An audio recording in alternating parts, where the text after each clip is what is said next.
नमामि धन्वन्तरिमादिदेवम् सुरासुरैर्वन्दितपादपद्मम् लोके जरारुभयमृत्युनाशनम् दातारमीशं विविधौषधीनां शङ्खं चक्रं जलौकां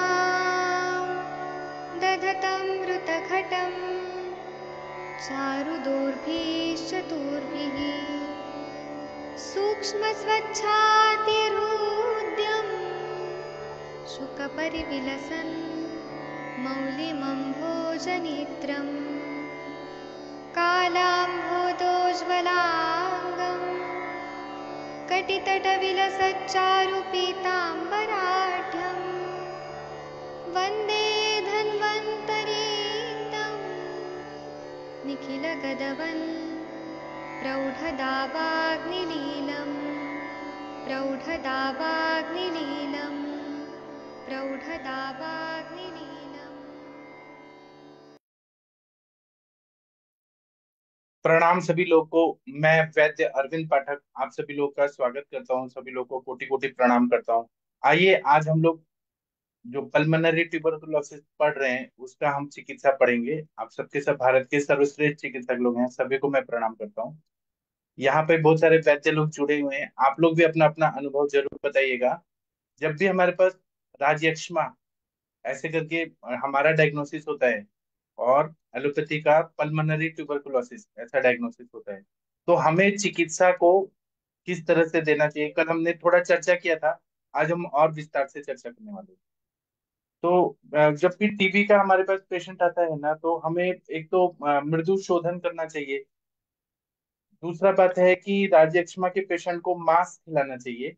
और बाकी हम लोगों ने कल चर्चा किया था कि कुछ भस्म देना चाहिए, वसंत कल्प देना चाहिए। भस्म में अबरक भस्म, वो लंग्स पे बहुत अच्छा, क्योंकि लंग्स जो है हमारे फुफ्फुस है वो आकाशीय तत्व है। वहां पे अबरक जो है वो बहुत अच्छा रीजनरेट करता है। सहस्त्रपुटी अबरक या शतपुटी अबरक भस्म बहुत अच्छा काम करता है। स्वर्ण भस्म बहुत अच्छा काम करता है। वो बैक्टीरिया को मारने के लिए भी जीवाणु नाशक भी है। रौप्य भस्म, मौक्तिक भस्म, प्रवाल भस्म, मृगशृंग भस्म, अजास्थि भस्म, शतावरी, अश्वगंधा, भूकुष्मांड, बला अतिबला, ये सब दवाइयां जो हैं जब अग्नि अच्छा हो जाए तब ही देने के लिए बोला है। और मरीच अगर दे दिया जाए त्रिकटु के फॉर्म में या पंचकोल के फॉर्म में, तो मरीच है धातु अग्नि को बढ़ाने में बहुत ही अच्छा उपयोगी पड़ता है। तो मरीच जो जो द्रव्यों में है, जैसे कि व्योषादि वटी में है, उसी तरह से क्रव्याद रस में है, उसका हम प्रयोग कर सकते हैं। चित्रकादि वटी जो है वो एकदम नहीं देना है, अग्नितुंडी नहीं देना है कि उसे पित्त और उद्रिक्त हो और पेशेंट को ब्लीडिंग होने लगे, ऐसा नहीं देना है हमें।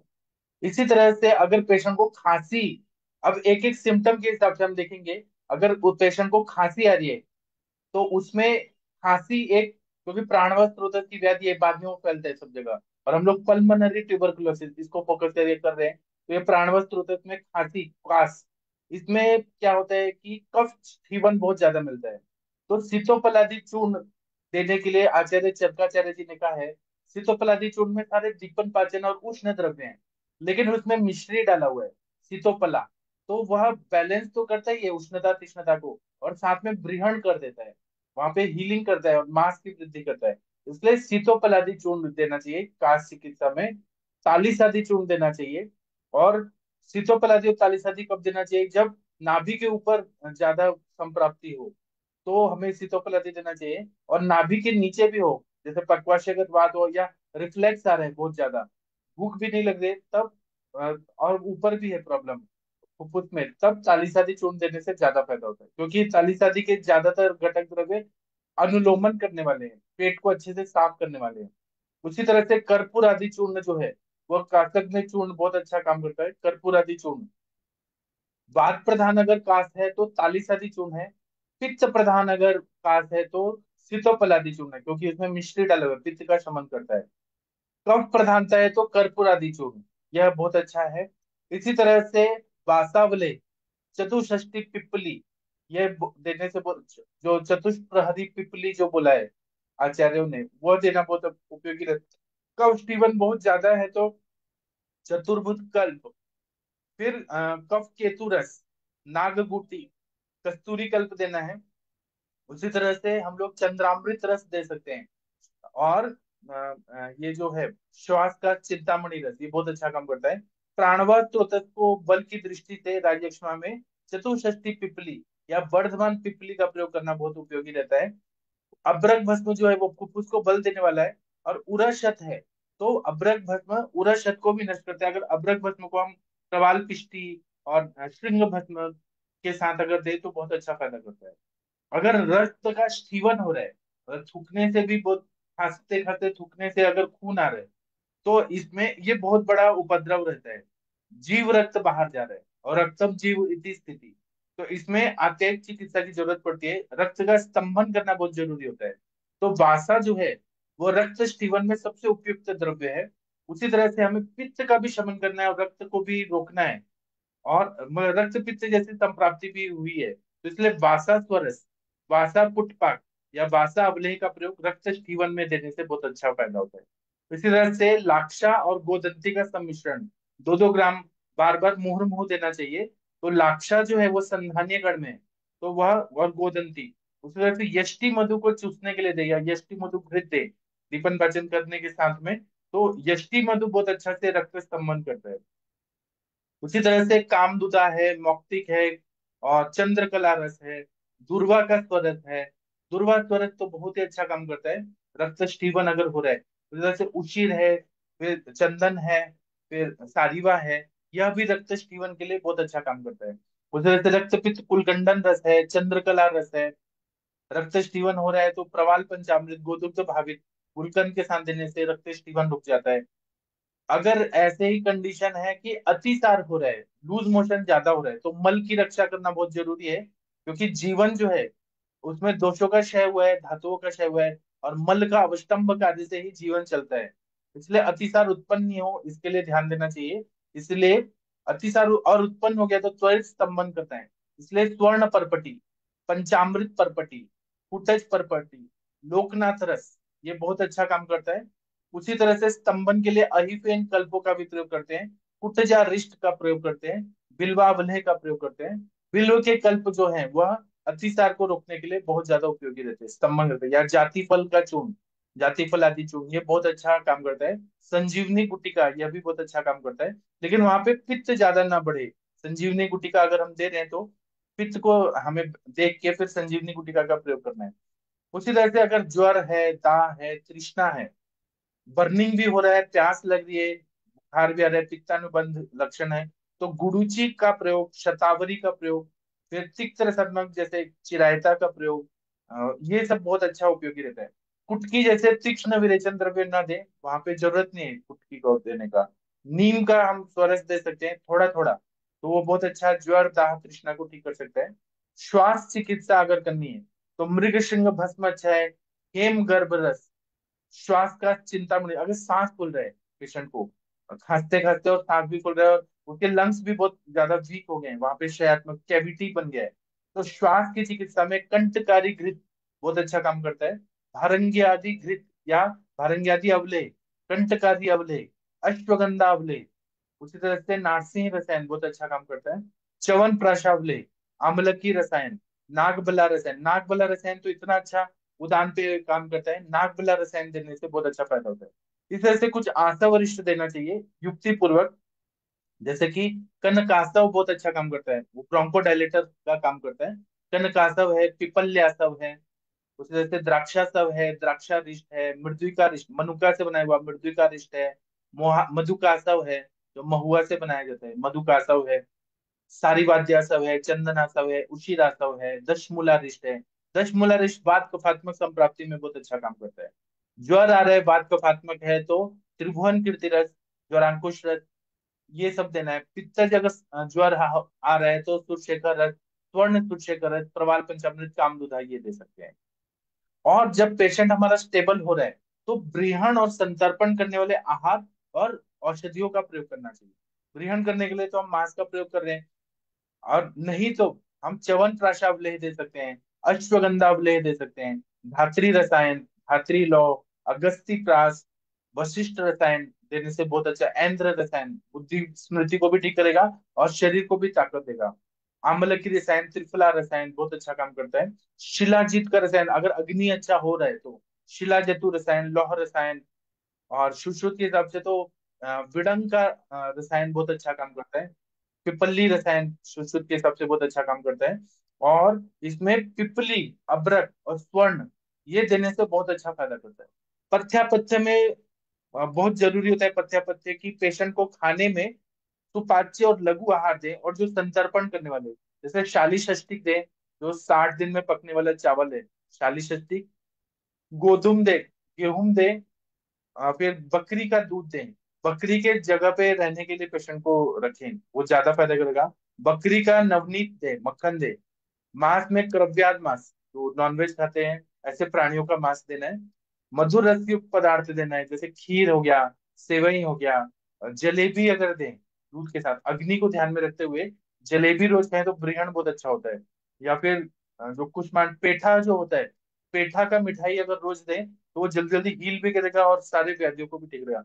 उसी तरह से द्राक्षा मनुका दें, नारियल दें, अनार दें, आम दें, बादाम दें, अखरोट दें। अग्नि के हिसाब से पिस्ता दें, मनुका दें, फिर प्रियंगु दें। फिर योग रत्नाकर में तो सबसे ज्यादा बोला है कि कौन सा नहीं देना चाहिए। खासकर राजयक्ष्मा में योग रत्नाकर के लिए बोला है कि करेला नहीं देना है, बेल का फल ज्यादा नहीं देना है, बिल्व का तेल अपथ्यकर है। और विहार में मैथुन बंद करना है, ब्रह्मचर्य का पालन करना है, दिन में नहीं सोना है, क्रोध पूरी तरह से वर्ज्य करना है, और संपूर्ण विश्राम, यह पथ्यकर बताया गया है। अब आप लोग कुछ बताइए। आदरणीय अरविंद सर, आप कुछ बताना चाहेंगे राजयक्ष्मा के लिए, क्या आपका विचार है? मैं सर थोड़ा सा मैं पीछे ही जा रहा हूँ। हाँ राजनात्मा का मेन थोड़ा सा मैं कुछ और बोलना चाह रहा हूँ सर। बहुत हाँ, बढ़िया बात बोलिए बोलना बोलिए। चाह रहा हूँ जो हाँ वो एमडीएमटी वाले हैं हाँ उनके लिए बहुत फायदेमंद रहेगा। राजनात्मा मतलब जीएसटी। जीएसटी मतलब गंभीर, एस का मतलब संक्रामक, टी से त्रिदोषक रोग। जीएसटी राजा को होता है इसलिए राजस्व बोला गया है। और शोष क्यों बोला गया है इसमें? क्योंकि रस रक्त आदि धातुओं का शोष हो जाता है या क्षय हो जाता है। इसीलिए अनुलोम क्षय या विलोम क्षय प्रतिलोम क्षय में होता तो शोष ये क्षय, क्योंकि शुक्र का क्षय भी नहीं बोला गया है, रस रक्त का भी नहीं बोला गया है, तो क्षय हो रहा है ना, वहां पे शो हो रहा है। तीन रूप लक्षण क्या मेन होते हैं? जो मेन तीन रूप लक्षण, थ्री रूप लक्षण ही राजस्व में बोले हैं चरक में। का, स, के, ए, एस। के कर्पादा, ए से अंश पार्श्व अभिताप, स से सर्वांग ज्वर। ये एक टिपिकल साइन राजस्मा में चरक ने बोला है। निदान पंचक अगर देखते हैं तो क्षमता, निदान क्या रीजन है, निदान पंचक अगर देखते हैं तो क्षमता से अधिक कार्य, संधारण वेगों का, और क्षय हो रहा है कि धातुओं का, और विषम भोजन। एक तो आपका क्षय हो रहा है, ऊपर से आप विषम भोजन कर रहे हैं। नो डाउट पेशेंट जो होता है राजस्मा का डबल होता है, मांस का क्षय हो चुका होता है, सर्दी जुकाम लगातार बना होता है, 3 week cold cough, 3 more than 3 week cough. और जब इतना वीक हो जाता है तो ऐसी चीजें देखता है जो जो पक्षियों से भी हार रहा हो, या कई ऐसे उसके संग में बहुत गंदा देख रहा हो, या कुछ उसके शरीर में, क्योंकि वो उसके शरीर में मानसिक दौर्बल्य आ चुका होता है, रजस गुण बढ़ चुका होता है। तो संताप्ति जो है सप्त त्रिदोषज होने की वजह से बाद से पित्त तक सभी धातुएं दोष होती हैं, दुष्ट समस्त धातुएं होती है।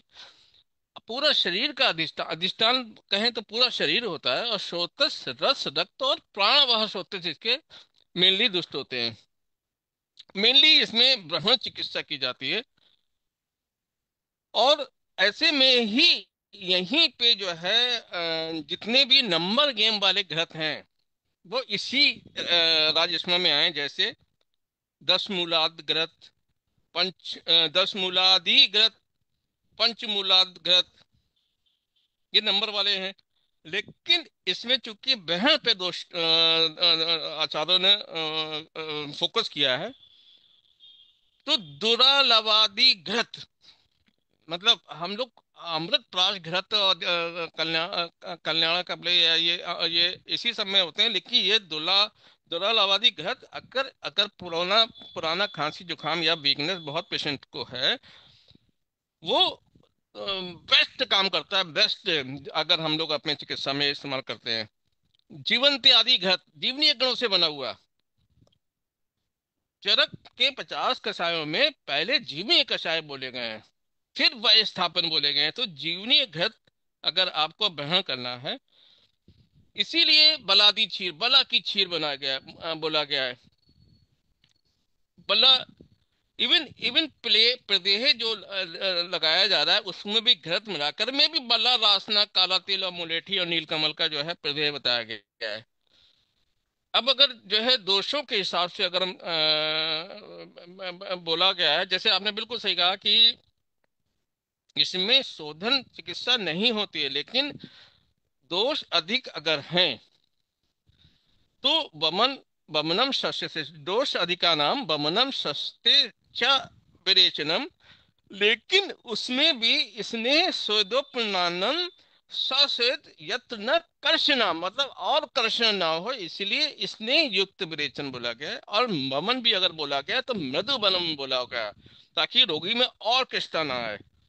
नस्य में भी बला का जो है इस्तेमाल किया गया है, बला मूल का या अब देखिए यहाँ पे भी हर जगह उन्होंने ब्रहण कल्प या ब्रहण दवाइयां ही, बिदारादि गंधगढ़ की दवाइयां, या मुलेठी से सिद्ध घृत का नस, जैसे अभी आपने बोला, मुलेठी का घृत का नस अगर सेंधा नमक का मिलाकर लें तो स्वर भी ठीक होता है, ये भी उन्होंने बोला है। तो वो क्योंकि वहां पे उस जत्रुगत में उदान क्षेत्र विकृत हो रहा है, और उसकी वजह से बल विकृत हो रहा है, तो उदान और प्राण मेनली इसमें कल्पित है। आल्सो उन्होंने रासना घृत और बला घृत और खरजूर आदि घृत, अब बताइए खरजूर का जो है उन्होंने कहा है कि खरजूर आदि घृत भी आपको इस्तेमाल करना पड़ेगा। लेह में भी इसीलिए खरजूर मुनक्का के साथ में पीपल, हरण, काकड़ा, सिंगी का कॉम्बिनेशन दिया है। त्रिफला, पीपल, मोथा और सिंघाड़ा के साथ में गुड़ चीनी बोला है उन्होंने लेने को। और जब भी कभी ये इस तरीके की अगर अतिसार जैसे आ रहा है, अभी आपने जैसे बोला कि अतिसार वगैरह आ रहा है, तो मेनली इसमें, क्योंकि अतिसार ये अतिसार्यते द्रवा, क्यों? क्योंकि अग्निमंद है। तो अतिसार नाशक यवागुओं के साथ में अग्निदीपक, मुख शुद्धिकारक और अरुचि योग नाशक, जैसे सोठ, कुट्टज को चावल के धोवन के पानी के साथ में, हम लोग चावल के धोवन का पानी जो लेडीज वगैरह होते हैं उसमें मिश्री मिला के अल्पान के रूप में कई दवाइयों के साथ में जैसे देते हैं ना, तो वही चीज उन्होंने कहा है कि चावल के धोवन के पानी के साथ में सोठ या कुटज का चूर्ण, और जब चूर्ण पक जाए तो चांगेरी और मट्ठा और खट्टा अनारदाना का सेवन का या बाकू, मतलब उसमें उन्होंने बात को कंसिडर किया है कि आपको खट्टी चीजें, मट्ठा, इवन खट्टा और अनार का रस भी बोला है चांगेरी के साथ में, जब वो अतिसार में चूर्ण पक जाए, जो सोठ और कुटज का गुण है। पाठा भी चूर्ण बोला है, पाठा, बेल, अजवाइन का। और ये जनरली हम लोग बेल और अजवाइन का चूर्ण पेशेंटों में देते ही हैं, लेकिन उन्होंने यहाँ पे पाठा भी जोड़ा है, और पाठा के साथ में अदरक और दुला लावा भी जोड़ा है। इसके अलावा कषाय रस इन्होंने बोला है कि अगर अतिसार ज्यादा हो तो जामुन की गुठली का चूर्ण, आम की गुठली, बेल की गुदी, कैद की गुदी, सौंठ का समान भाग मिला के ये अतिसार में दे सकते हैं। चांगेरी उन्होंने बहुत कंसीडर किया है, और चांगेरी अगर आपको कभी भी ब्लीडिंग वगैरह हो तो चांगेरी का बस्ती, चांगेरी घृत की बस्ती देने से सडन पर रेक्टल ब्लीडिंग में आराम मिलता है। तो अबल ग्रह में भी उन्होंने सुरा, माधविक, तिल के तेल को मधु और घृत मिला के, जो जनरली हम लोग फाइब्रोसिस या इस तरीके का जो भी ड्राइनेस वगैरह या इस तरीके के मुख, पाक जो बीमारियां होती है उसमें तिल का कंदूष बढ़ाते हैं, लेकिन यहाँ उन्होंने कहा मधु और घृत के साथ में, क्योंकि वहां पे उनका मेन था कि आपको जो वहां पे ओरल थ्रस्ट वगैरह भी हो रहा है या इंटेस्टाइनल जो गर्मी है वो मधु घृत से, और साथ में गोदूध और ईख ईख का रस बोला गया है। ताली शादी चूर्ण, शीतोपराधी आपने सब बताया, ये इवानी खांडव चूर्ण भी उन्होंने बोला है। जो अवगाह करना है मतलब पुष्टिकर तेल की मालिश के बाद उस तेल, चाहे तिल के तेल में या कोई भी ऐसा ग्रहण करने वाला तेल हो या घृत हो या दूध से भरे कोष्ठ में अवगाह के लिए बोला है। मतलब दूध तक में उन्होंने कहा कि आप दूध में पेशेंट को अवगाह कराइए। और एक बार जदमंगनी सर के लेक्चर में एक चीज उन्होंने बहुत बढ़िया बताई थी कि एक बच्चा था, उसके लूज मोशन हो रहे थे, तो वो खाने की हालत में नहीं था, न इंजेक्शन की हालत में नहीं था, तो उन्होंने कहा था कि केवल दूध की मालिश करो उसका, और सुबह तक बच्चा एब्जॉर्ब, मतलब नॉर्मल इतना दूध एब्जॉर्ब हो गया, जितना भी दूध की मालिश करें एब्जॉर्ब हो गया, सुबह तक उसके मोशन रुक गए, बच्चा नॉर्मल हो गया। तो यहाँ पे तो अवगाह बोल दिया उन्होंने कि दूध के या तेल घृत दूध से भरे कोष्ठ में अवगाहन के लिए बोल दिया गया। मर्दन के लिए अवगाह के बाद घृत तेल लगाकर, मतलब घृत के साथ में उन्होंने तेल भी बोला है कि दोनों चीजें मिलाकर बार बार मालिश करके इसके बाद सुख पूर्वक बैठ कर उपटन लगाएं। उपटन में भी उन्होंने कहा है जो ब्रह्म जो है जीवंती अश्वगंधा मुलेठी बिदारी, मतलब जीवंती अश्वगंधा मुलेठी और बिदारी तो उन्होंने मेनली कंसिडर किया है। इसके अलावा मजीठ दूर्वा और पुनर्नवा को उन्होंने इसके साथ में बुलाया है कि इसके साथ में आप इसको ऐड कर सकते हैं। अगर दाह या ज्वर या संताप ज्यादा है तो चंदनादि और ये तेल या शद्दौत घृत से अभ्यंग के लिए बोला है। उसमें भी गोदूध में मुलेठी के कौथ से परिषेक के लिए बोला है, या आकाशीय जल या चंदनादि गण से पकाए जल से परिषेक करने को बोला है। मतलब उनका ये था कि पेशेंट का डिटेशन हो रहा है, पेशेंट के मर्दन भी करना है, पित्त भी शमन करना है, और साथ साथ उसके वजन पे फोकस करते हुए उसका वजन बढ़ाने के लिए चाहे वो किसी भी उपाय से हो, जैसे मास्टर्स आपने बोला प्यास लगने पे लघु पंचमूल से षडंग पानीय सिद्ध करके षडंग पानीय में लघु पंचमूल डाल के, या धनिया सोट से पकाया प्यास में, या भूया आमले से पकाया पानी, या चारों पढ़नियां उन्होंने बोल दिया कि साल पढ़नी, प्रश्न पढ़नी, मास पढ़नी, मुदक पढ़नी से पकाया जल प्यास में दिया जाएगा। स्वेद अगर ज्यादा, स्वेद के लिए उन्होंने कहा कि स्वेदन अगर आपको करना ही है तो तिल के कल के मतलब कृष्णा या उत्कारिका, मतलब नॉर्मल में डायरेक्ट स्टीम नहीं देनी है, लेकिन ऐसी चीज देनी है जैसे तिल का कल से कृष्णा या उत्कारिका उड़द की मोटी रोटी से, और संकर श्वेत के लिए बोला है।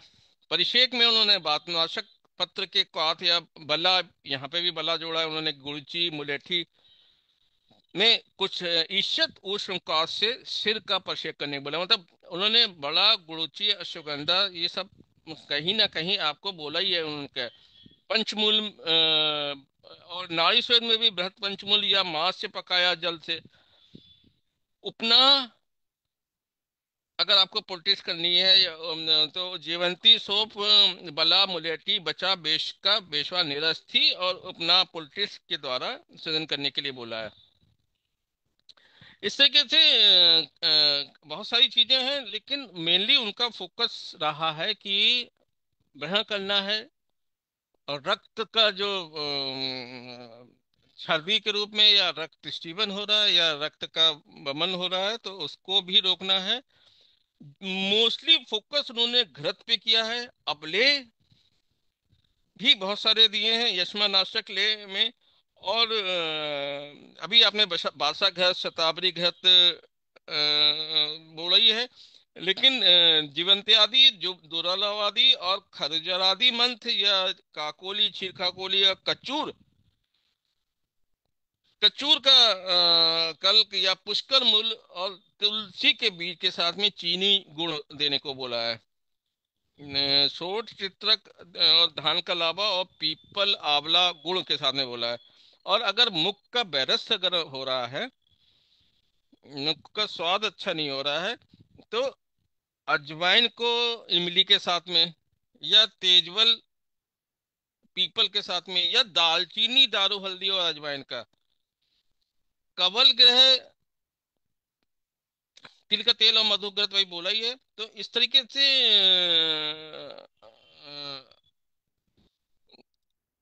तो कई कई चीजें ऐसी रखी हैं जो बहन के साथ में पोषण भी करें और बीमारी भी ठीक हो sir. Right sir, thank you sir.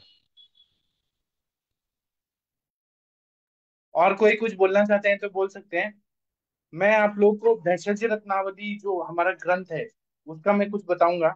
इन्होंने ऐसा बोला है कि ज्वर की जो चिकित्सा लिखी गई है वही सब यक्ष्मा के ज्वर और दाह में भी प्रशस्त है। और इन्होंने और क्या बताया है, मतलब भेषज रत्नावली कुछ अलग बताते हैं तो ये बोलते हैं कि कबूतर का मांस, बंदर का मांस, बकरे का मांस, हिरण का मांस के चूर्ण को बना देना है और बकरी के दूध के साथ पिलाने से यक्ष्मा रोग जल्दी जल्दी ठीक हो जाता है। उसी तरह से जो वेजिटेरियन लोग हैं उनके लिए नागबला का जड़ के चूर्ण को घी और मधु विषम मात्रा में लेके सेवन करने से, और काकजंघा नाम की वनस्पति इसके चूर्ण को दूध के साथ लेने से क्षय का नाश हो जाता है। खांड जो रहता है, ब्राउन शुगर, जो शुगर का एक टाइप रहता है, खांड भूरा बोलते हैं, तो खांड और मधु युक्त मक्खन को देना है, घृत और मधु के साथ मिश्रित करके लेना है और दूध पे ही रखना है पेशेंट को। तो यक्ष्मा का रोगी जो है वो पुष्टि को प्राप्त होता है। दूध और रोटी खाने के लिए बोला है, उससे जल्दी जल्दी पुष्टि होती है। उसी तरह से मक्खन और घी और मधु, ये जितना हम देंगे साथ में के हिसाब से उतना जल्दी जल्दी फायदा होता है। लाक्षा का जो सूक्ष्म चूर्ण होता है उसको मधु और घृत के विषम मात्रा में लेके चाटने से रक्त वाली जो छर्दी है या छर्दी है वो नाश हो जाती है और संधान भी होता है। उसी तरह से इन्होंने ककुबादी शीर बोला है। ककु मतलब अर्जुन की छाल, नागबला मूल और कपी कच्चू के बीज को पीस के चूर्ण को दूध के साथ पका के और फिर खीर जैसा बना के या रबड़ी जैसा बना के उसमें थोड़ा घी डालना है, मधु डालना है, खंड मिलाना है और भूखे पेट खाना है। तो इससे राजयक्ष्मा और कास पूरी तरह से नष्ट हो जाता है। क्योंकि जो अर्जुन है, अर्जुन की छाल है वो हीलिंग करता है, कषाय रसात्मक होके हील करता है। और उसमें नागबला का चूर्ण है, मूल का जो चूर्ण है वो बल देता है। और कपी कच्चू तो वृक्ष है, शुक्र धातु बढ़ाता है, नए सेल्स को रीजनरेट करता है। उसी तरह से पिपली का अवलेह बताएं। पिपली है, फिर द्राक्षा है, उसी तरह से खांड का अवलेह और मधु और तिल तेल डालकर बनाना है। या फिर अश्वगंधा, पिपली और खांड का अवलेह मधु और घी के साथ मिक्स करके या फिर अवलेह बना के खाने से राज्यक्षमा और क्षय नष्ट हो जाता है। उसी तरह से अजा मासरस का प्रयोग बताएं। मासरस, अगर बकरे का मासरस लिया है, मटन सूप, तो उसमें जौ डालना है, पिपली डालना है, फिर कुल्थी डालना है, घृत डालना है, शुंठी डालना है, अनारदाना और आंवला, इससे बनाया हुआ जो मासरस है वो अगर देते तो पीनस आदि राज्यक्षमा के सारे 6 वाले जो षड रूपात्मक जो राज्यक्षमा है वो ठीक हो जाता है। और मासरस बनाने के लिए पेया के समान अगर बनाया जाए, एकदम लिक्विड जैसा, और छान के दिया जाए तो वो बहुत ज्यादा साथ में होता है, पेशेंट को इजीली डाइजेस्ट भी हो जाता है। उसी तरह से बोल रहे हैं दशमूल का क्वाथ। दशमूल के क्वाथ में बला मूल, रासना, पुष्कर मूल, देवदार और शुंठी का क्वाथ, इसको लेना है तो पसली और अंश पलक और सिर की पीड़ा है वह ठीक हो जाता है। अश्वगंधादि क्वाथ, अश्वगंधादि क्वाथ में अश्वगंधा, गिलोय, शतावरी, दशमूल, बलामूल, अडुलसा, पुष्कर मूल और अतिविषा का क्वाथ राज्यक्षमा को नष्ट करता है। और पेशेंट को केवल दूध पे या मासरस पे रखना है जब तक उसकी अग्नि प्रदीप्त नहीं होती है। धीरे धीरे अग्नि बढ़ेगी और पेशेंट को फायदा होगा।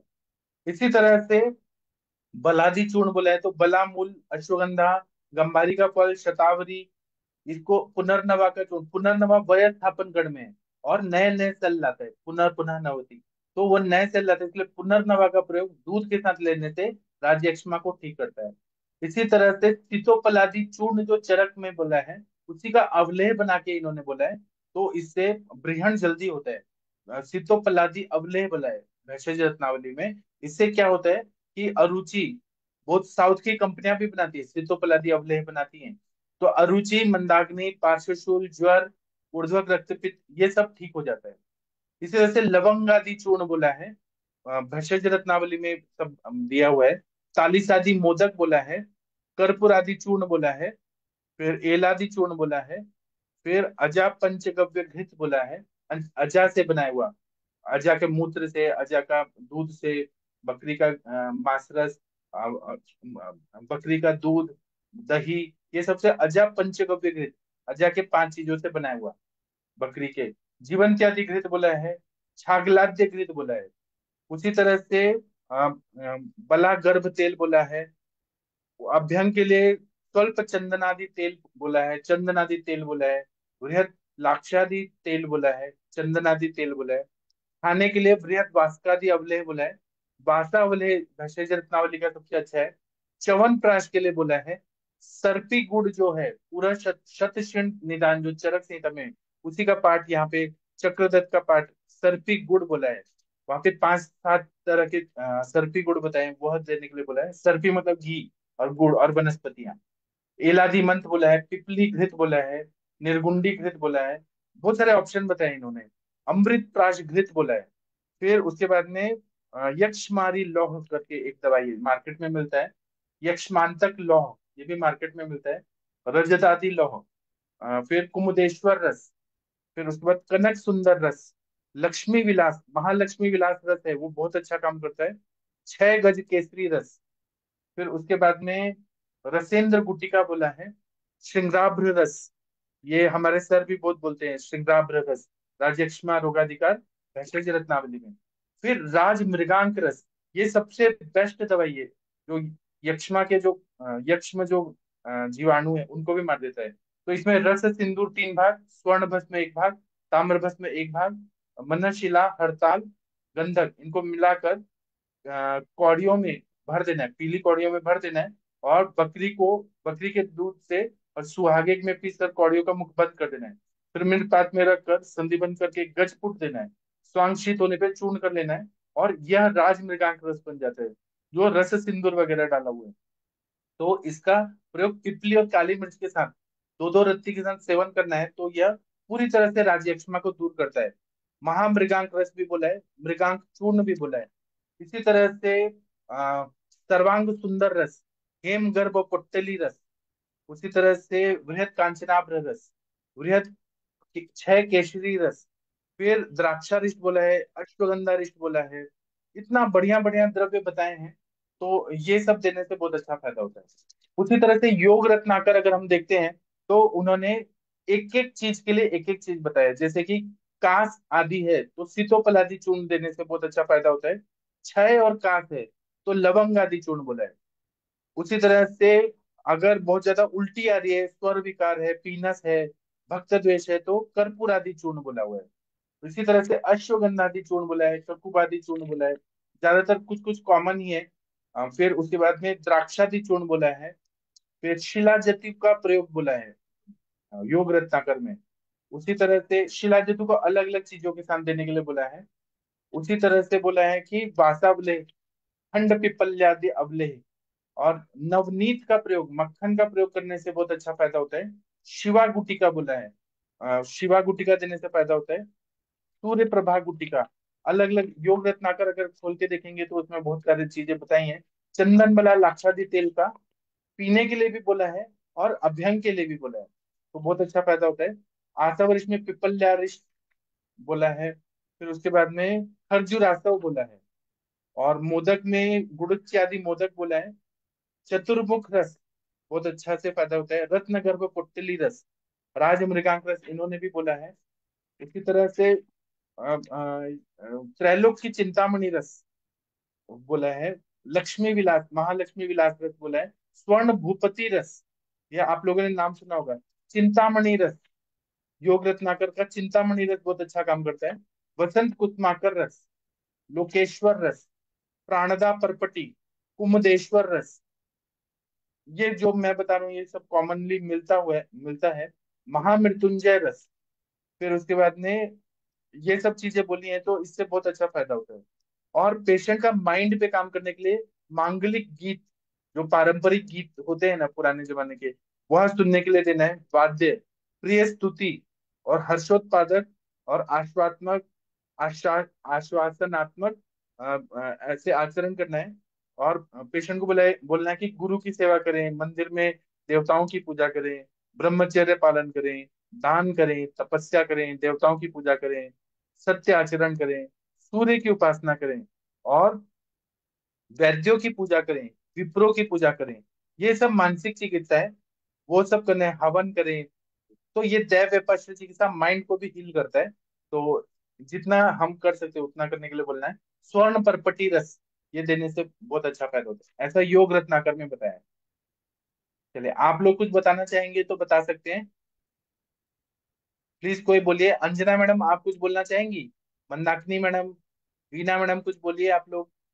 शशि मैडम, कुछ बोलिए। हरिहर सर, आप कुछ बोलना चाहेंगे?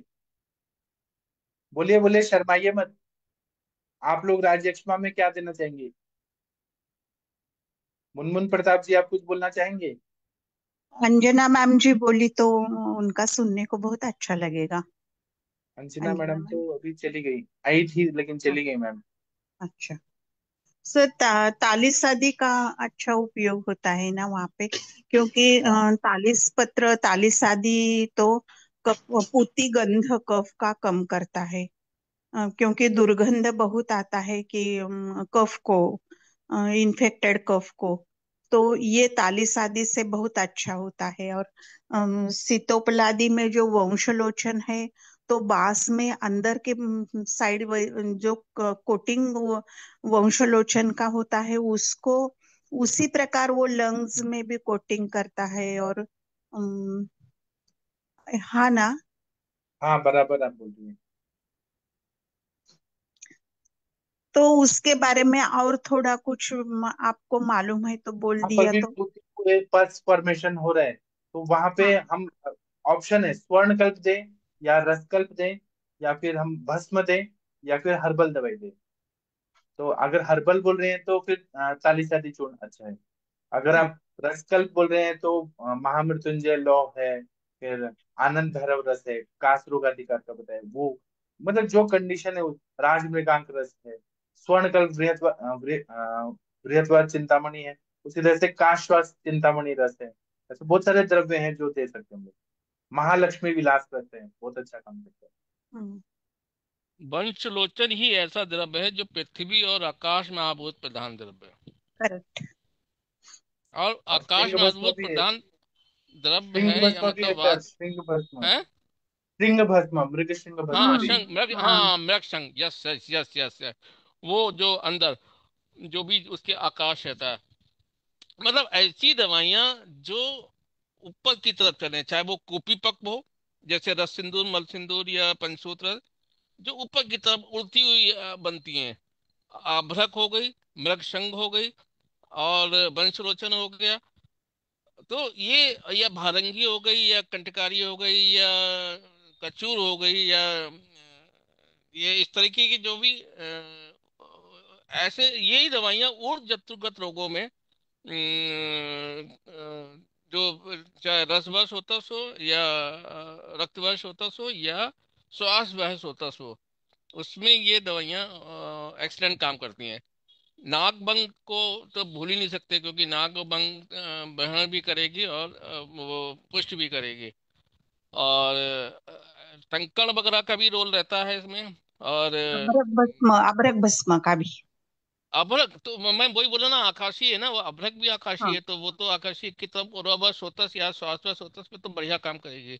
चाहे वो शतपुटी और जितना भी ज्यादा सहस्पुटी, तो और सूक्ष्म फॉर्म में, सूक्ष्म स्रोतों लेवल पे पहुंच जाती है। तो और नैनो नैनो मेडिसिन के रूप में भी बहुत बढ़िया काम करती हैं ये दवाइयाँ। अगर नैनो चाहे वो इस तरह की गोल्ड कप प्रिपरेशन भी अगर नैनो फॉर्म में बना के अगर इस तरह के पेशेंट को दिया जाए, तो बहुत बढ़िया रिजल्ट आता है। और हम मेनली, हाँ बोलिए मैम। अरविंद सर को मालूम होगा शायद। भारतीय क्या? विद्यापीठ में डॉक्टर पाटणकर, वैद्य पाटणकर बोल के थे। हाँ तो हाँ, आशुतोष वो, पाटनकर सर, हाँ। हाँ हाँ डॉक्टर आशुतोष पाटनकर सर, वो हाँ मेरे पीएचडी के हाँ एथिकल कमेटी में आए थे। हाँ। हाँ तो वो रेजिस्टेंस हुए वाले पेशेंट भी आयुर्वेद से अच्छा करते थे। जी। मैंने उनका सुना है नाम। कि हमारे पास तो कॉक्स के पेशेंट नहीं आते। कुछ उनकी दवा लेने के बाद कुछ साइड इफेक्ट हुआ तो ही आते हैं, मगर वो ड्रग खा के तो उनके पास पाटणकर, डॉक्टर पाटणकर के पास मैंने सुना है कि जिनको एलोपैथी का रेजिस्टेंस हुआ है ड्रग्स का, वो हम्म। पेशेंट वो बहुत अच्छा करते थे। और मुझे तो इतना पता है, वो सर इतने अच्छे हैं ना, सात्विक हैं। उनकी बेटी भी भारतीय विद्यापीठ से बीएमएस की है। वो सर जो है ना, उनके प्रैक्टिस में 50 किलो शुंठी पाउडर ही चलता है ज्यादातर। सभी आई पेशेंट तो शुंठी पाउडर से शुरू करते हैं। 50-50 किलो का मतलब वो लग जाता है। और उनका दिल्ली में भी है प्रैक्टिस, पुणे में भी है, मुंबई में भी है। तो वो फ्लाइट से जाते हैं दिल्ली में, पेशेंट देख के आते हैं सैटरडे संडे। और उनके पास हर तरह की कार है। मतलब अगर हम देखें तो मर्सिडीज भी है। मतलब ये अलग से बता रहा हूँ कि मर्सिडीज भी है, और दुनिया की हर महंगी कार उनके पास है। आयुर्वेदिक डॉक्टरों की इतना मतलब इतना अच्छे हैं वो। मतलब उनका और प्रैक्टिस भी अच्छा है। इन लोग को मेडिसिन का जो है बेसिक कंसेप्ट बहुत, वो दो दवाइयों से ही पेशेंट ठीक करते हैं। हाँ हम लोग 15 दवाइयों से भी हम लोग को संघर्ष करना पड़ता है कि ये भी हाँ दें, ये भी दें, या ये दें। लेकिन वो दो दवाइयां सेलेक्ट करते हैं और अप्रोप्रिएट और सेलेक्टेड दवाइयां होती हैं। हाँ, एकदम छोटा छोटा दवाई से ठीक कर देते हैं वो। और छोटी दवाइयां नाक बंग से जो है में आपका हाँ मतलब पेशेंट का कहीं भी स्वर्ण और रजत से ज्यादा पावरफुल नाग और बंग है। हाँ। वो मेरे पीएचडी का जब एथिकल कमेटी था ना, तो कुछ 20-25 लोग थे। तो एक डॉक्टर नरेंद्र पेंडसे सर, आपने सुना होगा, हाँ। ताराचंद में है वो, नरेंद्र पेंडसे सर, एमडी हम्म। काय चिकित्सा। फिर हाँ डॉक्टर विलास नानल सर, तो वो तो चरक पूरा संहिता पूरा याद था उनको, टीका वगैरह सब याद था। वो थे, और आशुतोष पाटनकर सर। और बाकी स्टैटिस्टिशियन थे, फिर वकील लोग थे, जज लोग थे, बहुत सारे लोग थे। तो ये 3 लोगों ने मेरे को बहुत सारा ऐसे बोला कि ये नहीं होना चाहिए, वो नहीं होना चाहिए। मतलब जो सिनॉप्सिस हम सबमिट करते पीएचडी का, ये नहीं वो नहीं। और तब लगा सच में ये लोग बहुत विद्वान लोग हैं। तो विलास नानल सर का तो डेथ हो गया, और किडनी फेलियर से, डायबिटीज भी था, उनका डेथ हो गया। लेकिन आशुतोष पाटनकर सर हैं अभी, नरेंद्र पेंडसे सर हैं। इतने मतलब इंटेलिजेंट है ना कि क्या बताएं। बहुत अच्छे हैं वो लोग, दिल से भी अच्छे हैं। और उनका ये जो पाटनकर सर का आप बता रही है ना, ये सच में मतलब पेशेंट का फेस देख के, एक ना एक डॉक्टर है अभी, शशि मैडम जिस कॉलेज से एमडी कर रही है ना, वहाँ पे एक हम्म डॉक्टर है, Vim Jain, doctor Vim Jain. वो एक स्टूडेंट थे यहाँ पे भारतीय विद्यापीठ में। सर ऋषभ तो जैन सर। ऋषभ जैन के क्लासमेट विम जैन। तो अच्छा। वो विम जैन मुझे बता रहे थे, मैं वहां पे था तो मुझे एक दिन बता रहे थे कि एक बार मैं एमबीबीएस का करने का पूरा प्लान करके आया था कि मैं एमबीबीएस करूंगा। पापा ने बोला कि जब तक एमबीबीएस का काउंसलिंग होता है, बीएमएस में एडमिशन ले लो और भारतीय विद्यापीठ में ले लो। तो मैंने ले लिया। मैं डिप्रेशन में था, मुझे कोई इंटरेस्ट नहीं था। तो मैं लास्ट बेंच पे बैठा था, और पाटनकर सर उनको पदार्थ विज्ञान पढ़ा रहे थे। वो लास्ट बेंच पे बैठे थे, विम सर। तो वो घूमते घूमते बोले कि बेटा, तुमको ना कल फीवर आ जाएगा। तो बोले कि मेरे को तो ऐसा सर कुछ लग नहीं रहा कि फीवर आ जाएगा या क्या, आपने कैसे बताया? बोले तुम देखो बेटा, तुमको कल फीवर आएगा। और सच में उनको फीवर आ गया नेक्स्ट डे। तो उनको इतना वो प्रभावित हुए कि सर ने मेरा फेस रीडिंग करके कैसे बताया, कल तो मैं ठीक था और फीवर कैसे आ गया। तो फिर वो फीवर आ गया, पूरा एकदम तपने लगे, बहुत ज्यादा होने लगे। तो फिर वो उनके क्लिनिक में गए कि सर आपने कहा था कि कल सुबह बुखार आएगा, और सच में मुझे बुखार आ ही गया। तो आपने कैसे पता लगाया? तो अब मैं क्या करूं? तो बोले कोई नहीं बेटा, तुम जाओ और पूरा दिन कुछ ना खाओ, और शुंठी पाउडर ले लो दुकान से, और वो खा लो, और कुछ मत खाओ, और फिर कल आओ। तो सच में शुंठी पाउडर लिया, और उनको पसीना पसीना आया और ठीक हो गए। तो फिर तो उन्होंने उनको गुरु ही मान लिया कि आपने दवाई भी ठीक दिया और डायग्नोसिस भी फेस रीडिंग से कर दिया। तो उन्होंने फिर पूछा कि आपने कैसा पता लगाया? उन्होंने कहा मेरा इतना अभ्यास है कि ज्वर का पूर्ण रूप मैं फेस से बता सकता हूँ कि ज्वर आने वाला है। और एक ही दवाई शुंठी से उन्होंने ठीक कर दिया उनको। तो वो सर जो है ना संहिता में एमडी के हुए हैं, विम जैन, तो वो उनको गुरु मानते हैं। वो बता रहे थे और इतना मतलब मैंने उनका परफेक्ट। सुना ना, एक बार सुना तो वो बोल रहे, उन्होंने कहा कि मेरा एक स्टूडेंट था और वो बहुत अच्छी प्रैक्टिस है अभी पुणे में उसकी। और वो जब क्लास में था तो उसको बहुत सर्दी, वो हॉस्पिटल में मेरे पास आया कि बहुत सर बहुत दिन से सर्दी है। तो मैंने उसको बोला कि तुझे कॉक्स होने वाला है, राजयक्ष्मा होने वाला है। तो सब घर में वो डर गए कि अरे टीबी कैसा होगा, सर्दी सिर्फ है। तो 3 महीने के बाद उसको डिटेक्ट हुआ। हाँ, मतलब इतने वो विद्वान है ना, इतने विद्वान है, इतना प्रैक्टिस, इतने पेशेंट देखे हैं, इतना ग्रंथों का अभ्यास है। चेहरा देख के बता देंगे पूर्ण रूप से कि आपको ये बीमारी होने वाली है, और वही हम्म। होती है। लोग को चमत्कार लगता है, लेकिन उनका पढ़ाई कितना डीप है सोचिए। ऐसा होना चाहिए वैसे। और वो भीम जैन सर बोल रहे थे कि मुझे तो कुछ भी नहीं लग रहा था, कि मैं नॉर्मल खा पी रहा था। सर ने अचानक कैसे बोल दिया कि तुमको कल फीवर आएगा, और हो भी गया। और दवाई भी क्या दिया था, शुंठी दिया। और शुंठी से फायदा भी हो गया, लंघन कराया, शुंठी दिया, और ठीक भी हो गया मैं। ऐसा पढ़ाई होना चाहिए। तो हम सर लोग को तो बहुत मेहनत करनी है अभी। हाँ वही तो। हम लोग को तो अभी सर रूट भी नहीं है। हाँ डॉक्टर विकास जी क्या बोल रहे हैं? सर कुछ पूछना था। हाँ पूछिए सर। सर जो पेशेंट हमारे पास आते हैं तमाम में से कि इनका ट्यूबरकुलर ट्रीटमेंट चला होता है और ठीक भी हो गया होता है, लेकिन एक्सरे करने पर उसकी स्कार जैसा आता है। तो ये लोग जो है मेडिकल में या विदेश जाना होता है उसमें छट जाते हैं, तो उसके लिए क्या किया जा सकता है? हाँ, तो उसमें हमें लंग्स को रिपेयर करना है ना, तो रक्त के फेन से फुफ्फुस बनाए। तो हमें जी। रक्त पाचक तो देना ही देना है, रक्त को प्रसादन करने वाली ताप्या दिलो, स्वर्ण मक्षिक भस्म, रक्त को प्रसादन करने वाली दवाइयां देनी है। साथ में हमें यकृत को अच्छा करना है, क्योंकि यकृत और प्लीहा है, रक्त व स्रोत का मूल स्थान है। जितना रक्त अच्छा होगा, जीवनीय गण के द्रव्य देना है, तो फुफ्फुस का भी अच्छा होगा। और फुफ्फुस पे मेन काम करने वाली दवाइयां तो जो श्वास और काश पे दवाइयां हैं, जैसे कंटकारी अवलेह है, भारंगी अवलेह है, पिपली रसायन है, अबरक भस्म है, ये सब देते हैं ना, तो लंग्स पूरा एकदम अच्छा से हील हो जाता है। अश्वगंधा अवलेह है, च्यवनप्राश अवलेह, और वो भी 1 डेढ़ साल तक कंटिन्यू खिलाना है पेशेंट। जी सर। 3 साल और तक सर तो खिलाना ही खिलाना है। और सर इसमें क्षय में एक रुदंती फल का भी प्रयोग करते हैं, किया है आपने कभी? नहीं, मैंने नहीं किया है। माजूफल रसायन भी है, और बस्ती तो देना रुदंती ही फल, चाहिए। हाँ जैसे एक सर। केसाई थी उसमें था कि वीकनेस उसकी बहुत थी, ट्यूबरकुलर ट्रीटमेंट चल रहा था एटीटी का, जी। लेकिन बहुत कमजोर थी। उसके बाद मैंने उसको रुदंती चूर्ण का प्रयोग किया था, 2 महीने में पूरा वो मतलब हेल्दी हो गई। गोदंती, गोदंती तो सही है, वो बोला है गोदंती भस्म। नहीं, रुदंती है, रुदंती। गोदंती वो नहीं हुई।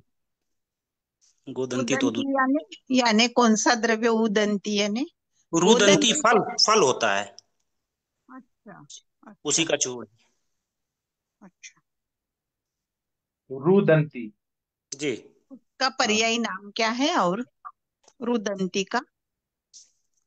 अब ग्रुप में अब डाल दूंगा, पर्याय तो नहीं याद है, रुदंती भी याद है, ओके।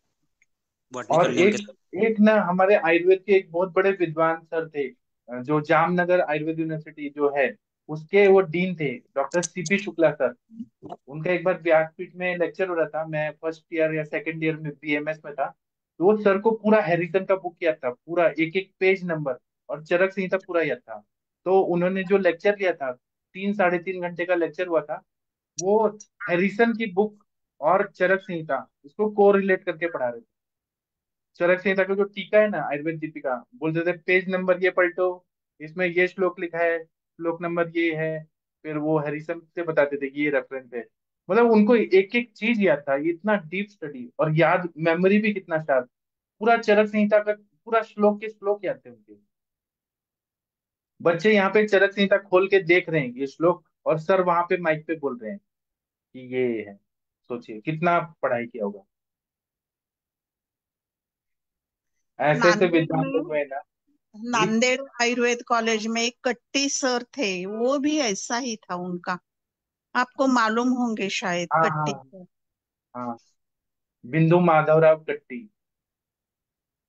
हाँ, उनका नाम सुना है मैंने बहुत। और हाँ। वो लोग इतने डेडिकेटेड थे ना कि वो लोग दिन रात पढ़ते ही रहते थे, मतलब उनका इतना वो था ना, पूरी दुनिया को वो यही करते थे, मतलब पढ़ाई पढ़ाई पढ़ाई। इतना हम लोग कब करेंगे? हम लोग भी करते हैं, ऐसा नहीं है, हम लोग भी करते हैं, आप लोग भी करते हैं। लेकिन वो लोग का तो इतना श्लोक भी याद होना, माधव निदान, ऐसे वैद्य थे जो पूरा माधव निदान याद है, पूरा श्लोक सब। कुछ लोग पूरा वाग्भट याद है पूरा। जो करिकुलम में रहते हैं, हमेशा पढ़ाते हैं, तो उनका श्लोक का पाठांतर ज्यादा होता होगा। हाँ, या परंपरागत जो वैद्य रहते हैं, वो लोग का ज्यादा रहता है परंपरागत। डोंबिवली में महेश ठाकुर ठाकुर। बोल के हाँ लिखा है, महेश ठाकुर। हाँ तो उनका भी पूरा वाग्भट पाठ है। वो हाँ ऋषिकेश ऋषिकेश का भी पाठ है ना। हाँ। ऋषिकेश का सरनेम नहीं मालूम मुझे। ये मेहत्रे सर, हाँ, करेक्ट। ऋषिकेश हाँ मेहत्रे, हाँ गोल्ड हाँ। Medalist, gold MD medal. हाँ जामनगर। हाँ, हाँ वो तो पीछे से भी श्लोक पूरा बोल देते हैं ऋषिकेश मेहत्रे सर। हाँ, पीछे से भी बोलते हैं, हाँ, उल्टा। भागवत का पूरा। हाँ। वो तो ऋषिकेश मेहत्रे सर है, वो एक संहिता भी लिख सकते हैं, इतना नॉलेज है उनको। वो इतना मतलब डीप स्टडी है उन लोग का। चलिए, आप लोग को कैसा लगा आज का सेशन? अरविंद सर, कैसा लगा आप लोग को? सर बढ़िया है, ऐसी इंटरेक्टिव सेशन होना भी चाहिए और सब लोग को अपना अपना एक्सपीरियंस बताना, ये जैसे विकास जी ने बहुत अच्छा बताया ऐसे सर ही। इसमें प्रियव्रत शर्मा जी में उसमें दिया हुआ है, सो सहस्र द्रव्य में दिया हुआ है, रुदंती कपेरेस मुनि करके इसका बॉटनिकल नेम है। नहीं, कई ऐसे हल हैं जैसे डिक्के माली हो गया, कई जमरिंग सर भी बहुत सारे ऐसे बोलते हैं जो हम लोग को नहीं मालूम है, सही बात है। तो ये ऐसी ऐसी चीजें, नई चीजें मालूम हो तो कहाँ पे इस्तेमाल है, कैसे है उसका, और अच्छा रहता, सबकी नॉलेज बढ़ेगी। और जमदग्नि सर का मैं बताता हूँ। सर ना, हमको जब हम बीएमएस कर रहे थे, तो मेरा जो कॉलेज था ना, गवर्नमेंट कॉलेज, वो सर के क्लिनिक के पास ही था, मतलब 5 मिनट का रोड क्रॉस करके जाओ, सदाशिवपेट में सर का क्लिनिक था। तो सर क्या करते थे, हर शनिवार रविवार को सर हमको लेके जाते थे सिंहगढ़ पे। और वहां पे जाने के बाद ना, ऐसे वनस्पति दर्शन, तो इतना दूर चल के यहाँ के वनस्पति, तो सर को हर वनस्पति मालूम था, हर वनस्पति का रस बेरे विपाक प्रभाव कार्य हर बताते थे। मतलब ऐसा कितने साल हो गए ना, तो हमारा कभी कंप्लीट ही नहीं हो पाया पूरा गढ़ तक जाने का। इतने सारे वनस्पति याद है, मतलब लाखों करोड़ों सब वनस्पति मालूम है सर को पूरा। मतलब सर का बॉटनी का बहुत अच्छा नॉलेज है, द्रव्य गुण का बहुत डीप नॉलेज है सर को, जमदग्नि सर। अब जैसे और सर बच्चों को नाक, याद नहीं होता। जैसे नागदौन प्लांट है, या हाँ नेटिल लीफ करके आता है, बिच्छू घास, इंगूदी का बहुत ज्यादा, हिंगूट का बहुत बताते हैं, वो नाड़ी हिंगू, नाड़ी हिंगू का बहुत ज्यादा बताते हैं, केदार कटवी, ब्रह्मदंडी। तो ये मैं तो एक बार नोट कर रहा था उनके सारे लेक्चर से, तो ये मतलब ऐसे द्रवगुण का उनका ज्ञान ऐसा है कि कैसे, मतलब और कितना भी सर का मेहनत करो ऐसा है ना, लगता है कि हर दिन नया। और सर का कैसा है ना, जमदग्नि सर का, वो मेरे सच में इतने दिव्य आत्मा है कि वो सर कभी जाते हैं ना, तो जैसे घाट पड़ता है, तो पहाड़ से नीचे उतरना है, तो वो वहां गाड़ी रोक लेते हैं और वहां जाके वनस्पति सब ऐसे देखते रहते हैं, बताते रहते हैं, सिखाते रहते हैं। और एक बार तो उन्होंने प्रैक्टिस किया 9 साल, कंटिन्यू पेशेंट देखे, दिन रात दिन रात। उनके भाई की शादी थी, एक ही सगा भाई और 3 बहनें, तो भाई की शादी में भी नहीं गए, patient patient patient patient patient. इतना डेडिकेशन, ना संडे देखा, ना मंडे देखा, ना मूवी देखा, ना कुछ देखा, केवल पेशेंट पेशेंट पेशेंट। तो इतना मेहनत किया है सर ने, इसलिए तो आज इतना टॉप में है। राजहंस से जैसे लीवर मैग्नेंसी मैग्नेंसी बताया, राजहंस मेडिसिन, नाड़ी हिंगू उन्होंने बताया है, कई चीजों में बताया, वो मैंने नोट नहीं करा था। नेटिल लीफ, बिच्छू बूटी या बिच्छू घाट, डायरेटिक, आप सर टॉक्सिन के साथ रिलीविंग। रहेंगे तो सर अभी भी वनस्पति मैं सर दिखाएंगे। नोट करता रहता हूँ, मैं कई बार मैंने देखता हूँ कहाँ से नोट करूँ, एक जगह मैंने नोट करना जब अच्छा, शुरू किया मैंने मेरे पास तो। पेन ड्राइव में सर के वीडियो भी हैं, जब वनस्पति दर्शन कराते हैं ना, तो वो वीडियो शूट किया है बच्चों ने, तो हिंदी में। तो वो मैं आप लोगों को भेजूंगा। हाँ सर, ग्रुप में डालिए सर, उसको मजा आ जाएगा सर, बिल्कुल। हम लोग को हाँ एक तो लाइव वो मिल जाएगी हर्ब, हाँ और हाँ उसके बारे में क्या बोल रहे हैं सर, वो बिल्कुल मजा आ जाएगा सर। हाँ ग्रुप में डालिए उसको सर। हाँ। और जब मेडिसिन बनाते हैं तो सर, जब मेडिसिन बनता है वो भी सर बहुत अच्छा बनता है। मेरे पास बहुत सारे वीडियो हैं सर हाँ की, तो सर बहुत वो वाले पुराने वीडियो पुराने। डालिए सर ग्रुप में, बिल्कुल बिल्कुल मजा आ हाँ जाएगा सर, ये ऐसे ग्रुप में मतलब, वीडियो मजा आ जाएगा सर। हाँ मैं दूंगा। मेरे पेन ड्राइव में 1 TB का पेन ड्राइव है, मतलब हार्ड डिस्क है, उसमें है, मैं भेजूंगा निकाल कर। ठीक है सर, जब भी आपको मिल जाए तो सब डालिएगा, इसको बहुत जरूरी है सर। हाँ। वीना मैडम, आप कुछ बोलना चाहती हैं? हाँ, तो जमदग्नि सर के बारे में मैंने ऐसा सुना है कि उनके जो गुरु है, तो अभी भी उनको जब पेशेंट आता है तो वो आंखें बंद करते हैं और उनके सामने कौन सी दवा देनी ये आता है। हाँ, क्या दादा ये महाराज। सच है ये? हाँ, दादा महाराज सांगवड़ेकर जो थे ना, मैंने उनको देखा है। अभी वो हाँ। इस दुनिया में नहीं है, लेकिन वो दादा महाराज इतना अच्छी अच्छी दवाइयाँ बताते थे ना। वो मतलब वहां रहते थे कोल्हापुर में, और सर पुणे में। और सर फोन करते थे कि दादा महाराज, एक ऐसा पेशेंट आया है। तो वो बोलते थे कि आप जाओ, जहाँ पे दवाई रखे है वहां पे जाओ, वहां पे ये बोतल में ये दवाई है, वो है, ऐसे करके डालो, वो पेशेंट ठीक हो जाते थे। सच में वो था मतलब। और अभी मरने के बाद भी वो आते हैं, वो बताते हैं, ये सच बात है। अच्छा। कुछ फिर नाड़ी सर, करके बताते हैं ना सर, वो क्या नाड़ी। नाथ नाथ नाड़ी का नाड़ी, भी। नाथ नाड़ी, हाँ हाँ नाथ नाड़ी परीक्षा से।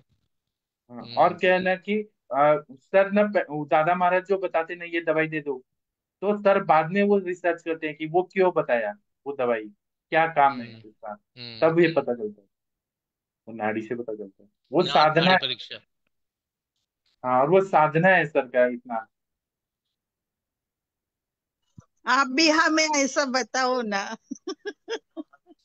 अभी क्या है ना, सर ने एक बार ये बताया था कि सचिन तेंदुलकर जब पहला मैच खेलने गया था पाकिस्तान के खिलाफ, तो उसने 10,000 घंटे बिता दिए थे, उसके बाद वो खेलने गया था। तो हमारा उतना एक्सपीरियंस होगा तब ना, उतना एक्सपीरियंस, उतना फिर सर के उतनी साधना भी है, और वो सब तो होना चाहिए ना। मैम आप तो परफेक्ट ही हो, 10,000 आपके तो एक आध घंटा ही रह गया होगा बस 10,000 में पूरे होने में। 10,000 घंटे बीना मैडम का हो गया होगा। मैम का हो गया होगा। कहाँ? हाँ, अभी अरविंद सर का हो गया होगा। कितने नहीं नहीं, मेरा लोगों नहीं हुआ। को पढ़ाई ना, कितने साल हुए। नहीं नहीं, मेरा उतना नहीं हुआ है। है हजार ना? 10,000 घंटे तो नहीं हुआ। अभी देखिए वो शशि मैडम के कितने सारे वीडियो हो गए हैं अभी।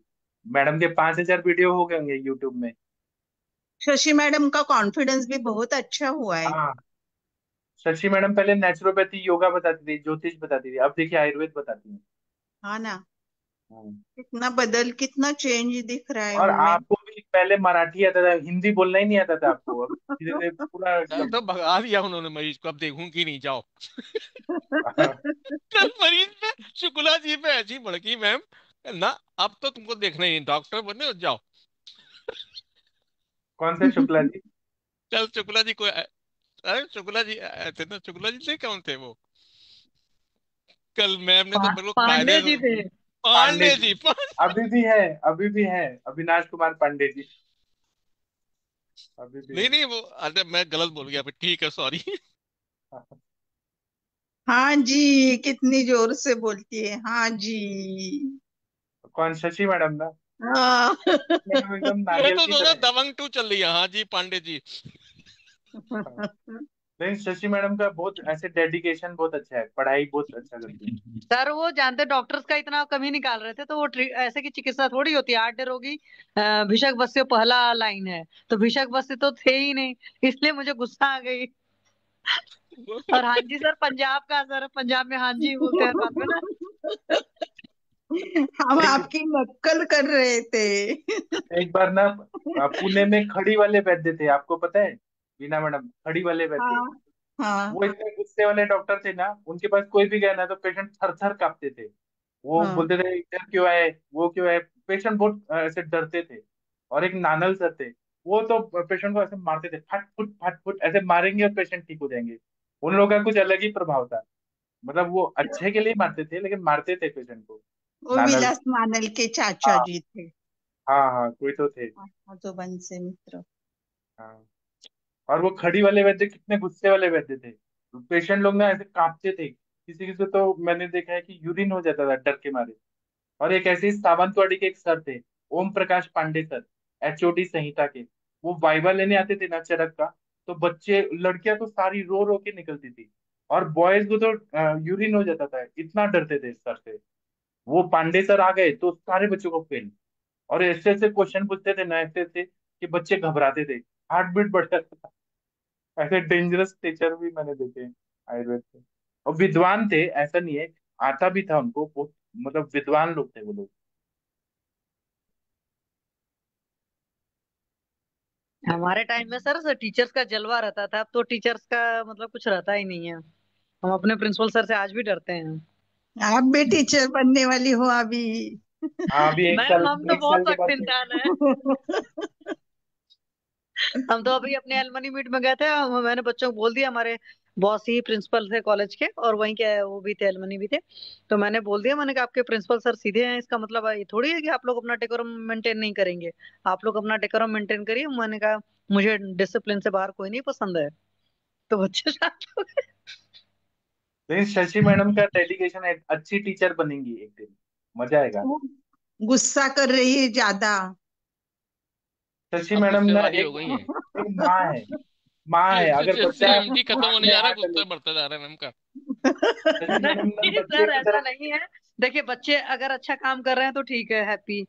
डिसिप्लिन सर मेंटेन होना चाहिए। अगर डेकोरम आप सोचो, आप जो प्रोटोकॉल कहते हो सो कॉल्ड, वो प्रोटोकॉल क्या होता है? डेकोरम ही तो होता है।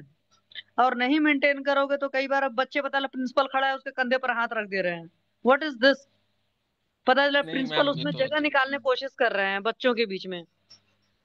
That is not okay. कुछ मैम तो ये तो सिस्टम मेंटेन रहना चाहिए। हम लोग के टाइम हम लोग अपने पेरेंट्स से कितना डरते थे कि पापा खड़े हैं तो मतलब, या सामने बैठे भी हैं तो हम लोग बैठ नहीं सकते थे। ये सिस्टम चलता था हम लोग का। तो उतना नहीं कर सकते, पर थोड़ा ख्याल तो रखें। आप में हर अच्छा क्वालिटी है गुड टीचर बनने का। जी सर। अरविंद सर को वही। मैंने थोड़ी सर बोल रहे हैं, मैडम बहुत गुस्सा आती है। सक्सेना सर को तो लगा कि आप दुर्गा माता बन गई थी कल। नहीं सर, वो मतलब जिस तरीके से बात कर रहा था ना, अगर आप वो सोचो, सॉल्ट गिना दिए, हिंगवास्तक में भी इफेक्ट है, उसमें भी ये है, उसमें भी वो है, तो भैया पहले तब तो तो आम सबको बोला कि परमात्मा। मुझे आम दोस्ती है, पहले आप उसी भड़क गई आम, तुम डॉक्टर हो बैठ दो क्या? पहले आते ही उसने आम, और दूसरा पेशेंट है उसने भी अपने आप को बताया कि मेरे को भी आम दोस्ती है। कल दोनों आम वाले आए थे। सर सब सेशन सुन सुन करके मेरे पास एक और पेशेंट, मैं सर बताती हूँ, दिल्ली का केस है। वो पेशेंट मेरे पास पहले बोली कुछ, फिर लास्ट में कन्फेस करी कि नहीं, पैनल पर सुन सुन करके मुझे ये हो गया। तो मैंने उनको लास्ट में बोल दिया, हमने कहा मैम आपने जिससे ट्रीटमेंट लिया, आप ये समझ लो फीस नहीं दोगे तो नहीं ठीक हो गए। फिर वो तिक्त क्षीर बस्ती वगैरह ली, उसको आम हो गया, तब वो आई और उन लोगों से तिक्त क्षीर बस्ती मतलब वो अपना द्रव्य भेज दिए। तो अब वो परेशान होकर के आए। तो आप बेवजह मत जाइए, क्योंकि शास्त्र कहता है, एस्ट्रोलॉजी कहती है आपका मतलब होता है कोटा।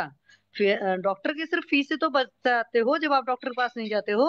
औषधियां तो आप लोगे ना, पैसे खर्चे होंगे ना, तो फीस में ही सारी कंजूसी करना है। अरे हो सकता है फीस देने के बाद आपको 1 रुपए की दवा से भी ठीक हो जाओ, तो फीस तो दे लो। ये जो कंजूस लोग होते हैं ना, उन्होंने लिया था, मुरली मनोहर सर ने एक सेशन लिया था। कोई गायनी का पेशेंट हो, कोई आपका डाइजेस्टिव सिस्टम का पेशेंट हो, और एक और पेशेंट के लिए सर ने एकदम साफ साफ बताया था कि अगर ये पेशेंट ने फीस आपसे दोबारा पूछ लिया, आपने बोला एक बार और एक बार उसने उसको रिपीट कर दिया, आप ये समझ लो आपका पेशेंट ठीक नहीं होगा, या बहुत टाइम लगेगा। तो ये जो चीज होती है ये समझना पड़ता है। और वो जो आए थे पांडे जी, वो तो कुछ ज्यादा ही मतलब लग रहा था, पूरे पंच महाभूत उन्हीं को आते थे। तो इसलिए मुझे थोड़ी सी वो लगी थी, और कोई बात नहीं थी, इसलिए तो मैंने बोला, मैंने कहा सर आप देखो। सॉरी सर, लेकिन अब क्या कहा जाए। नहीं, बिल्कुल सही किया आपने। पेशेंट ओवर स्मार्ट जब हो तो भैया ठीक है, तुम करो अपना ट्रीटमेंट। चलिए, तो अभी हम ना सेशन बंद करते हैं। अभी हम रात को 9 बजे मिलते हैं। थैंक यू, प्रणाम सभी लोगों को। ओके फिर सर, मिलते थैंक हैं, यू। धन्यवाद।